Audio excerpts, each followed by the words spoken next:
Tarunamu itu mempermudah layanan kepada masyarakat. Baik. Konsepnya Tarunamu itu satu pasien itu kira-kira harganya saya hitung itu masih 6.000. 6.000 ya? Itu sampai ke rumah? Sampai ke rumah. Door to door ya?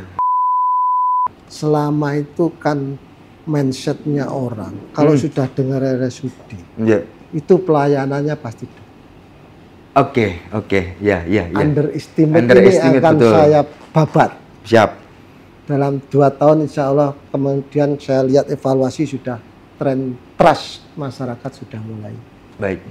Sehingga saya waktu itu, saya akan menciptakan bahwa minimal RSUD Kabupaten ini saya kembalikan trust-nya kepada masyarakat.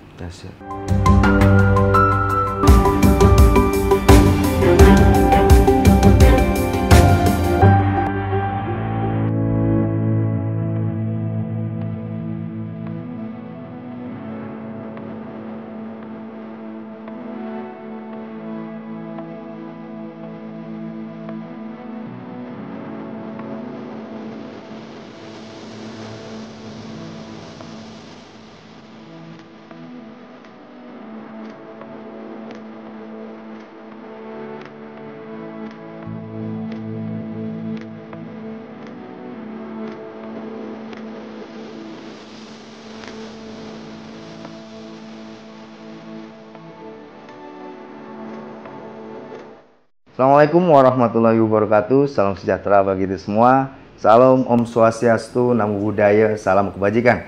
Jumpa lagi bersama saya Randy Nikoramandra, manajer Tribun Mataraman. Bertempat di Kabupaten Kediri. Saat ini saya sudah bersama Direktur Rumah Sakit Umum Daerah Kabupaten Kediri, Dr. Gatot Raharjo, untuk tahu mengenai perkembangan apa yang sudah terjadi di RSUD Kabupaten Kediri. Langsung saja kita sapa beliau. Assalamualaikum warahmatullahi wabarakatuh, Dok. Waalaikumsalam warahmatullahi wabarakatuh. Baik, Dok. RSKK ini kan Rumah Sakit Masyarakat Kabupaten Kediri. Ya. Nah, mungkin apa aja concern ke layanan untuk masyarakat kecil ini, Dok? Boleh disebutkan, Dok? Monggo. Ini bukan masyarakat kecil, masyarakatnya ya diterima, yang besar juga diterima. Ya. Siap. Jadi begini. Jadi concern daripada pelayanan, kita kan sudah ada jargonnya melayani semakin baik. Oke. Jadi itu. Jadi sebelumnya saya perkenalkan, saya Dr. Gatot Raharjo, spesialis anestesi. Ya. Jadi saya bekerja di sini sudah 24 tahun. Baik. Tetapi sebagai pengambil kebijakan, saya baru tahun ketiga. Ya. Dari ini saya melihat begitu, karena saya sudah tahu medannya di sini. Jadi memang yang layanan yang perlu saya tingkatkan adalah satu, itu pelayanan dalam emergency, di mana itu bidang saya juga. Kemudian pelayanan dalam poliklinis, ya. Yang ketiga adalah pelayanan dalam kamar operasi yang memerlukan operasi-operasi sehingga tidak banyak pasien yang dirujuk. Baik. Kemudian yang keempat dengan tiga-tiganya itu kita ada pelayanan rawat inap. Ya. Nah, itu yang harus dipecahkan satu-satu. Ya. Jadi mulai dari tadi bahwa pelayanan daripada poliklinik, kita memang poliklinik kita kembangkan pagi dan sore. Baik. Ya. Jadi itu memang baru pertama di Indonesia mungkin ya. Karena waktu itu juga sempat banyak teman-teman yang dari luar daerah, bahkan tetangga-tetangga kita akan yang RSUD itu belajar ke kita. Kita ya. Mantap itu. Ya, itu jadi itu. Jadi ada beberapa yang Malang, bahkan tetangga dekat kita Kota Kediri juga belajar di sini masalah poli sore. Ya. Iya. Baik, Dok. Itu untuk polinya ya. Oke. Selain itu kita juga menambah semua layanan spesialisnya. Siap. Jadi kita rekrut dengan tidak menunggu PNS, tapi dengan tenaga BLUD. BLUD ya. Spesialis-spesialis banyak yang kita. Jadi spesialis kita sekarang ada 49. Totalnya itu, Dok, ya? Spesialis. Spesialis. Yang PNS-nya tinggal 23. Baik. Jadi itu kita juga bagaimana menjamin spesialis itu bisa kerasan. Baik. Itu yang kalau klinik. Kalau untuk di masyarakat Kediri, meskipun sudah punya BPJS ya, apakah ketika mereka kemudian datang, terus hanya membawa KTP, apakah tetap dilayani atau seperti apa, Dok? Jadi begini. Siap.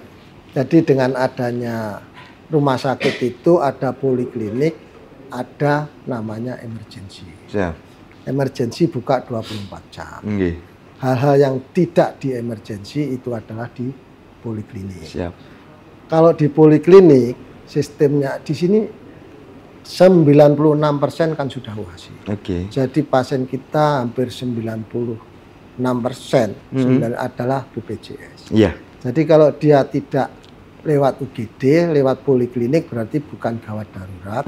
Itu tetap ada rujukan daripada Vaskes 1. Iya. Vaskes 1 itu bisa pemerintah, puskesmas, atau klinik swasta, atau dokter pribadi. Itu dari poliklinik. Tapi kalau dari emergency itu adalah 24 jam. Iya. Bisa KTP tok bisa. Bisa ya. Tapi kalau memenuhi PMK 47 lah. 2023 itu ya. 2023. Kayaknya dokter punya cerita menarik nih terkait PMK 47 2012. Seperti apa, Dok? Dengan adanya kegawat daruratan 5 kriteria itu, memang kita harus betul-betul memberikan edukasi kepada masyarakat. Yang dengan adanya yang belum orang-orang teredukasi, itu kita juga akan terjadinya komplain masyarakat yang tinggi. Nah ini kalau tidak dicampur tangani dengan pihak yang berwenang, di mana Pemda ya harus melakukan regulasi-regulasi untuk PMK 47. Jadi bukan kita melarang PMK 47 ini. Iya. PMK 47 itu menurut saya betul. Benar ya? Betul menurut PMK 47 itu. Supaya masyarakat itu tidak terlalu jauh menjangkau pelayanan. Baik. Nah itu syaratnya apa? Nah, harusnya ya PMK 47 itu diterjemahkan oleh teman sejawat di dinas, mempelajari solusinya apa. Ya. Kalau dari saya solusinya, masyarakat ini sudah terbagi. Baik. Jadi yang ada di Vaskes 1 ini juga terbagi. Kalau Vaskes 1-nya itu buka 24 jam, apakah itu puskesmas atau itu klinik swasta, 24 jam sudah aman sebetulnya. Siap. Nah yang sebagian yang ditangani oleh teman-teman sejawat yang praktek pribadi, itu kan hanya sesuai jam prakteknya, PKS-nya dengan BPJS. Nah sehingga kalau dia praktek pagi sore lah istilahnya, paling 8 jam. Mentok gitu ya 8 jam, Bro, ya? Iya, siapa mau praktek 4 jam. Di situ nanti kan berarti ada 16 jam orang ini terlantar. Betul. Gitu loh. Nah, ini yang terlantar itu bagaimana? Gitu loh. Ini harus dipikirkan. Oleh Pemda. Gitu loh. Sedangkan puskesmas sendiri sampai sekarang mungkin sudah ada peningkatan pakai jam 6 sore. Nah, jam 6 sore sampai jam 6 pagi, siapa yang bertanggung jawab? Ya. Kalau ini misalnya, gampangnya orang ini sakit panas anaknya. Menurut kegawatan tidak ada. Tidak masuk gawat daruratan. Tapi orang ini harus diterapi. Betul. Kalau ini terapinya, kalau di Vaskes 1 mungkin kasih obat. Pulang. Kalau di rumah sakit, Vaskes lanjutan, dikasih obat, ternyata ini kejang di rumah. Nah, itu siapa yang tanggung jawab gitu akhirnya? Jawabannya gampang. Datanglah pihak ketiga. Mana SPM-nya rumah sakit? Nah, kok enggak delay? Nah, ini yang harus diterjemahkan. Jadi jangan mungkin dari dinas atau puskesmas, kasih aja dok obat 1 hari. Loh. Kalau belum sampai pagi kejang di rumah, balik ke sini, meninggal lah gampangannya. Kejang tidak tertangani baik, kejang tok biar tertangani, dia akan balik ke sini. SPM-nya mana rumah sakit? Apa kalau orang panas itu hanya dikasih obat?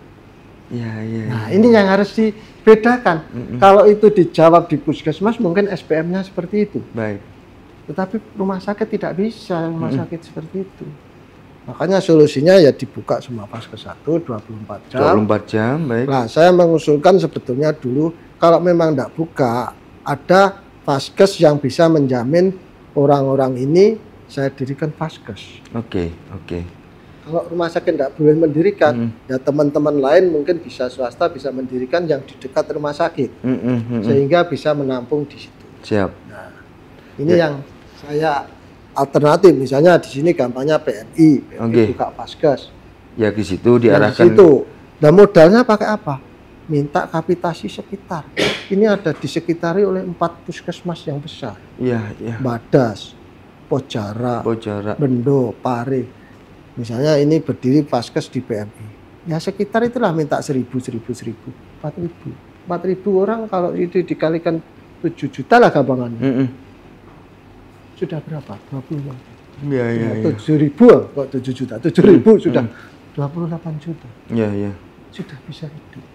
Iya, iya, iya. Jadi itu solusi-solusi sebetulnya. Iya. Jadi kita bukan menentang PMK ini. Nah, bukan PMK menurut saya betul. Iya, iya. Yang di bawah ini diajari. Yang satu, yang kedua, tingkat promotif kita, preventif kita itu sudah mulai turun. Oke. Jadi puskesmas itu didirikan zaman dulu ya. Itu kan tujuannya adalah preventif dan promotif. Oh, promotif ya. Bukan kuratif. Oke. Dengan adanya kapitasi, akhirnya dia jadi kuratif. Oke. Ini sudah sebetulnya melenceng daripada tujuan puskesmas. Iya. Sehingga promotif dan preventifnya cenderung terapi. Iya, iya. Lebih menonjol kuratifnya daripada kuratifnya karena dia bertanggung jawab kapitasi. Nah, ini yang harus dipecah ini sebetulnya. Ini bukan di dinas tetapi di pusat mungkin harus prinsipnya harus berbeda. Jadi ini tujuan puskesmas ini sebetulnya ujung tombak untuk mendekat masyarakat. Betul sebenarnya. Bagaimana mencegah diare, bagaimana mencegah ini. Ya. Kemudian kalau ada PMK seperti sini, itu adalah tujuannya di depan. Sampai kalau sakit harus ke sini dulu. Kalau tidak bisa baru ke sini dulu. Ini yang tidak terdeteksi. Ya mungkin sebagian kecil melaksanakan, tetapi berhubung karena kapitasi, pasiennya misalnya kapitasinya itu 20.000, setiap hari berapa yang datang? Ya. Nah, manajemen puskesmas pun menurut saya harus diupgrade. Ya. Jadi manajemen itu sangat berpengaruh terhadap output. Siap. Itu loh. Ini proses mesinnya sudah ada. Manajemennya yang belum. Betul. Ya. Nah kalau ini mesin ada, bahannya ada, outputnya kalau manajemennya baik pasti baik. Kalau melihat dari pembicaraan kita bahwa dokter kan seorang pemikir ya. Mungkin untuk mengatasi karut-marut ini, pernah nggak disampaikan ke pimpinan bahwa sebagai pimpinan RSUD ya maksudnya, disampaikan ke Pak Bupati supaya mengatasi karut-marut ini, pernah tidak seperti itu dok? Sudah pernah. Akhirnya puskesmas sekarang menjadi ada jam perubahan 6 ya? Iya perubahan sedikit, tetapi jam 6 sampai jam 7 pagi ini siapa ini? Jam 6, oke. Iya. Tetap masih ada kekosongan itu ya? Kekosongan ya, bahkan sebagian ada puskesmas yang 24 jam. Nah, sebetulnya menurut saya, yang saya sampaikan itu bukan rawat inap 24 jam. Siap. Hanya untuk menampung Vaskes 1 pelayanan poliklinis. Oke. Itu 24 jam, satu. Siap. Itu di dalam kendali Dinas Kesehatan. Yang kedua, ya dokter praktek ini jangan hanya 8 jam. Tambahi dong gitu maksudnya. Ya ini yang 16 jam kemana orang? Iya. Orang ini tidak ada pengampunya 16 jam ini. Kalau misalnya jam 10 malam sakit, harus ke Vaskes 1 karena ini tidak masuk di 47. Iya. Kriteria PM 47. Nah terus saya kemana? Nah dengan itu saya dulu mengusulkan mendirikan puskesmas layanan Vaskes 1. Sehingga bisa terkoordinir. Itu sudah saya sampaikan salah satu. Baik. Kalau terkait agak nyepil sedikit mengenai layanan Universal Health Coverage. Kalau di pelaksanaannya di RSKK seperti gimana dok? Sebetulnya kita tidak membedakan pasien itu di cover BPJS atau pasien umum. Karena kita punya standar pelayanan. Baik. Jadi tidak ada standar pelayanan BPJS, standar pelayanan tidak ada. Oh gitu. Semua sama. BPJS pun tidak semuanya dipukul rata, kan ada kelas 3, ada kelas 2, ada kelas 1. Itu kan ada, kecuali VIP kan tidak ada. Ya, VIP ya. Kita dengan adanya itu, kita bangunlah gedung yang standar menurut KRIS. Ada 121 tempat tidur. Yang satu tower itu. Jadi saya bangun 3 tower. Satu tower saya selesaikan di 2024. Selesai. 2023 ya saya selesai. Sudah selesai. Saya kerjakan dalam waktu 156 hari. Selesai 4 tower. Sekarang sudah dipenuhi semua. Nah, memang ada 3 tower. 2 tower itu nanti 1 untuk saya kembangkan kateterisasi jantung. Betul. Itu sudah saya sekolahkan tim-timnya. Alatnya tinggal nunggu. Gedungnya sudah jadi.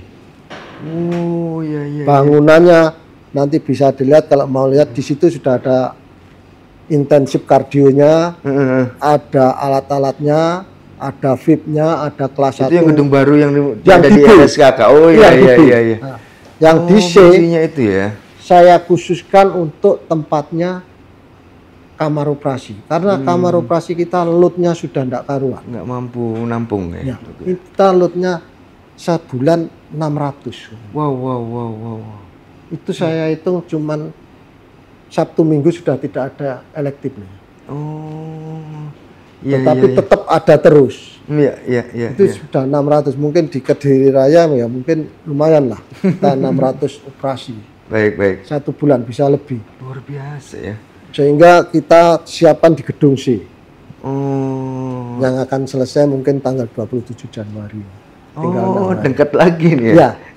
Jadi di C itu ada 10 kamar operasi. 10 kamar operasi. Di bawahnya nanti di lantai 3 itu ruang recovery. Recovery, baik. Yang di lantai 4 itu adalah nanti ruang ICU. Jadi satu suite gini.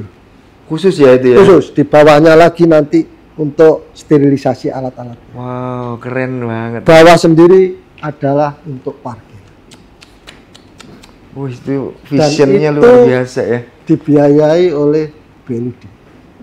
Mandiri ya? Mandiri. Luar biasa. Gimana dok itu kiat-kiatnya supaya bisa kayak begitu dok? Ya, ini progresnya luar biasa, hanya berapa tahun, dokter kan tahun ketiga juga. Ketiga. Nah itu kok bisa kayak gitu, seperti apa itu dok? Jadi saya itu berprinsip bahwa menyimpan uang itu tidak ada. Jadi saya harapkan tidak ada silva.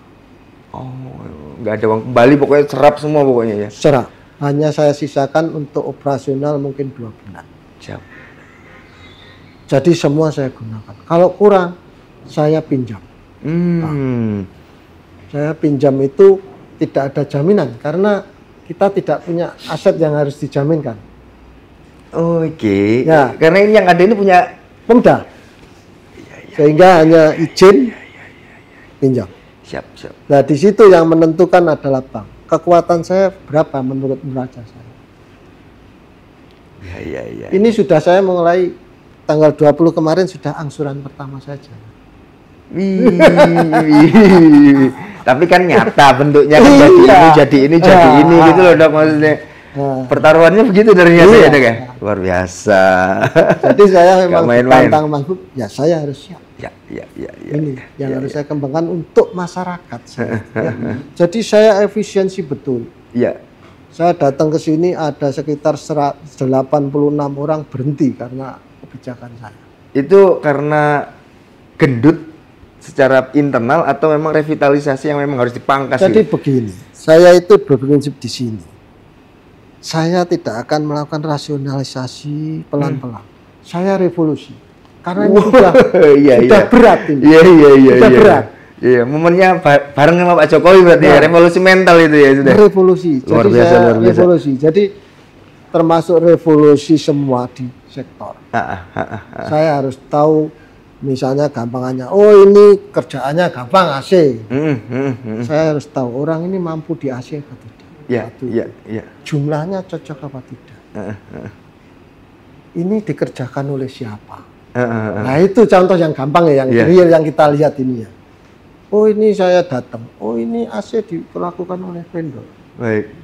Setahun berapa? 640. Iya. Saya panggil IPS. Bisa enggak kamu kerja di sini? Kalau hanya jadi vendor, hanya mencari vendor, saya enggak perlu cari orang banyak. Satu aja cukup mengurusi sak ini. Yo. Terus dia bilang, enggak ada yang sanggup. Ya. Carikan 3 orang yang ngerti listrik. Untuk apa, Pak? Saya sekolahkan AC. Wih, sampai segitunya ya. Saya sekolah dengan AC. Bisa, sekolah kamu AC. 2 bulan. Pulang, bilang, saya sanggup semuanya. Ya. Alatnya enggak ada. Saya belikan alat. Tapi sudah menghemat berapa ratus juta. Ya, betul. Nah itu salah satu yang kelihatan ringan saja. Iya.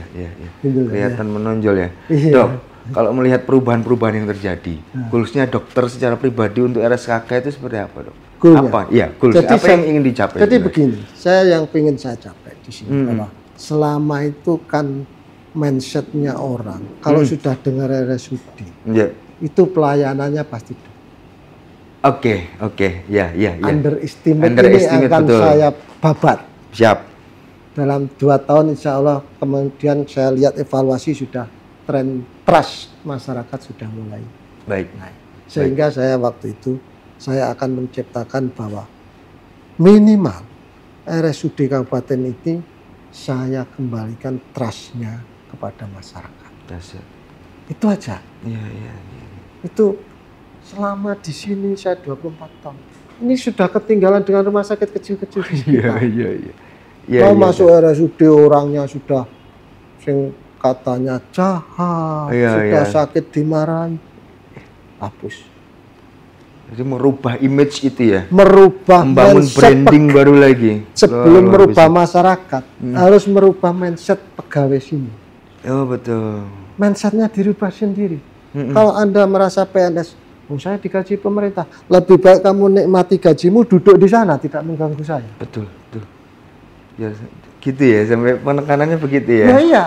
Karena saya makanya di sini nih, teman-teman ini juga saya angkat jadi pegawai BLUD. Iya. Karena saya tekankan, kalau Anda pegawai BLUD, itu harus berjuang memajukan BLUD. Hidup mati Anda adalah BLUD. Siap. Tapi kalau yang PNS ini bangkrut, dia pindah puskesmas masih bisa. Ya. Makanya di sini saya tidak mengejar, ada pendaftaran PNS. Iya. PNS yang di sini saya lakukan brainstorming. Saya rubah mindsetnya. Evolusi mental udah yang Bapak bawa tadi. Iya, jadi ini yang harus. Jadi sebelum bergerak ini harus disamakan visi kita semua karyawan untuk maju. Ya. Dan untuk efisien. Betul. Gitu loh. Menarik Dok. Kalau kita agak melenceng sedikit ya Dok, terkait rumah sakit itu kan biasanya bermitra dengan BPJS. Mungkin dokter punya cerita atau pengalaman menarik mengenai BPJS seperti apa Dok? Jadi begini, BPJS itu kadang-kadang kita sekarang itu adalah banyak yang terjadi peraturan yang sebetulnya peraturan itu sudah ada, tetapi tidak diumumkan atau kita tidak ditegur kadang-kadang. Menurut saya kan ya salah juga kita. Peraturannya ada, kita dibiarkan. Begitu sudah bertahun-tahun disuruh mengembalikan. Nah ini yang harus. Jadi BPJS itu sebagai regulator, sebagai pembayar. Dia kalau salah tidak ada salahnya. Karena selalu berlindung di dalam Permenkes. Permenkes. Jadi Permenkes ini saran saya sekarang semua ini di sini saya sarankan ada Permenkes biarpun itu belum disosialisasikan BPJS, tangkepan dulu. Karena pengalaman itu Permenkesnya 2020 baru dia bengok-bengoknya 2022. Suruh bayar yang mundur. Nah, ini. Jadi BPJS itu diam-diam tapi nariknya di belakang. Baik. Ya, jadi saya sekarang begitu ada Permenkes harus dipelajari di sini. Nah, ini yang harus sebetulnya ditangkap oleh teman-teman Vaskes 1. Kembali lagi ke Vaskes 1. Jadi kalau BPS suruh sosialisasi tidak mau. Saya bukan hak saya. Itu kan Permenkes. Yang di Permenkes turunnya ke Dinas Kesehatan. Yang berhak menyosialisasikan adalah puskesmas. Iya. Harus begitu ya. Harus itu. Jadi tidak ada salahnya ini aturan. Baik dok. Terakhir nih dok.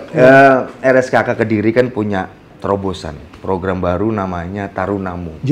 Antar obat gratis ke rumahmu. Betul. Nah itu bisa diceritakan seperti apa dok? Jadi begini, saya itu sebetulnya sudah melakukan pembicaraan ini dengan direktur-direktur sebelumnya.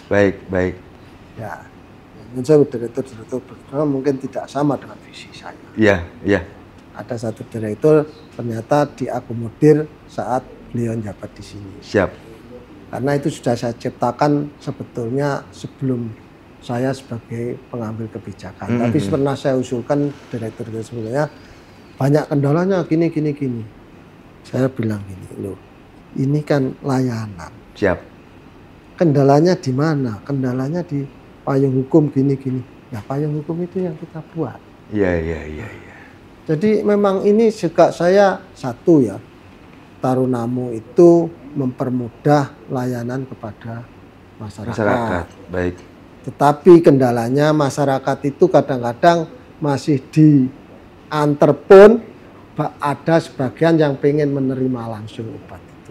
Datang ke sini gitu ya. Jadi habis diperiksa sebetulnya prosedur yang ada di sini. Iya. Dari pendaftaran dilayani oleh dokter. Dokter kan SIM RS kita sudah jalan, kita perlu harus nulis langsung ke apotek. Iya. Di apotek tinggal dapat karcis itu. Iya. Nah itu harusnya didaftarkan ke pendaftar Tarunamu. Nah ini banyak yang namanya orang desa. Saya di rumah nonton gak ada HP. Nah, padahal syaratnya kan ada nomor HP untuk dihubungi sampai di rumah. Iya. Ya sudah itu enggak apa-apa. Tapi ada juga yang begini. Di situ ketemu temennya ngobrol.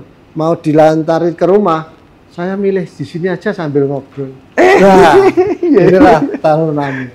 Jadi sebetulnya konsepnya Tarunamu itu satu pasien itu kira-kira harganya saya hitung itu masih 6.000. 6.000 ya? Itu sampai ke rumah? Sampai ke rumah. Door to door ya? Tapi ini masih saya bicarakan lagi mau saya bicarakan dengan pos. Oh, jasa pengantaran itu? Pos. Karena kita yang antar itu biasanya sekitar 300. Dari pasien 600-an, 50% masih seneng nunggu. Oh, iya. Yang kita kira sekitar 300-350 ini yang akan saya bicarakan lebih hemat mana. Karena tim saya itu ada 5 di sini. Menjangkau sampai seluruh Kabupaten Kediri. Wih, itu yang mengantarkan atau yang mendata-data yang 300 tadi, Pak? Begitu datang resep, yang di situ sudah ada 2 loket, 1 loket untuk antrian, 1 loket untuk daftar. Untuk melayani. Begitu daftar itu sudah dibagi oleh timnya, ini zona sana, ada 5. Nah memang datang obat itu adalah sore. Siap. Nah itu loh. Nah ini kan karena obat-obat yang tidak harus segera, bukan emergensi. Bukan darurat. Ini dengan 5 orang saya hitung dengan gaji, dengan ini sekitar 6.000-an Mas ya. Harganya per paket. Per resep. Jadi poli itu sebetulnya kalau menurut saya itu secara bisnis itu tidak akan untung banyak. Karena saya hitung dokter sekian, ini sekian, obat sekian, kalau kena penunjang sekian sudah tambah.